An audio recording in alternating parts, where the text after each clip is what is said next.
Welcome to చిన్నారి చిత్రాలు. ఒక చిన్న సరస్సులో చాలా చేపలు నివసించేవి. అందులో 3 చేపలు మంచి స్నేహితులు. కానీ 3 చేపలకు భిన్నమైన లక్షణాలు ఉండేవి. మొదటి చేప చాలా తెలివైనది. ఎప్పుడూ ముందుగానే ఆపదలను ఊహించి ముందు జాగ్రత్తలు తీసుకునేది.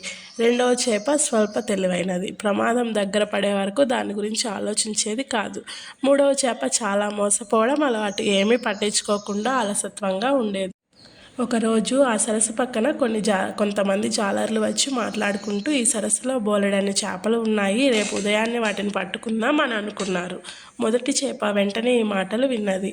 అది తన మిగతా మిత్రుల దగ్గరకు వెళ్ళి, మనకు పెద్ద ప్రమాదం ఉంది, మనం వెంటనే ఈ సరస్సును విడిచి మరో సరస్సుకు వెళ్ళాలి అని చెప్పింది. కానీ రెండవ చేప అలసత్వంగా, నువ్వు చాలా ఎక్కువ ఆలోచిస్తున్నావు, ఇప్పుడే వెళ్ళిపోవాల్సిన పని లేదు, రేపు చూద్దామని అంది. మూడవ చేప అయితే ఇంకా నిర్లక్ష్యంగా, ఇదే మన ఇల్లు, మన కుటుంబం, ఎక్కడికి వెళ్ళను, నేను ఎక్కడికి రాను అన్నది. ఆ రోజు రాత్రిపూట మొదటి చేప ఏమాత్రం ఆలస్యం చేయకుండా మరో సరస్సుకు పారిపోయింది. రెండవ రోజు ఉదయం జాలర్లు వచ్చి బలమైన వలతో చేపలను పట్టడం ప్రారంభించారు. రెండవ చేప తన తప్పు అర్థం చేసుకుంది. అది చనిపోయినట్టుగా నటిస్తూ నీటిపైకి తేలిపోయింది. జాలర్లు దాన్ని చనిపోయిన చేప అనుకొని బయటకు విసిరేశారు.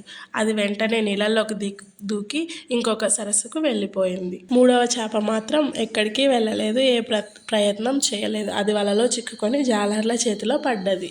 ఈ కథ నీతి: తెలివిగా ముందుగా ఆలోచించేవారు ఎప్పుడూ సురక్షితంగా ఉంటారు. ఆలస్యం చేస్తే ప్రమాదం తప్పదు. ఈ కథ మీకు నచ్చినట్లయితే మరిన్ని కథల కోసం మా ఛానల్ని లైక్ చేసి సబ్స్క్రైబ్ చేయండి. Thank you for watching.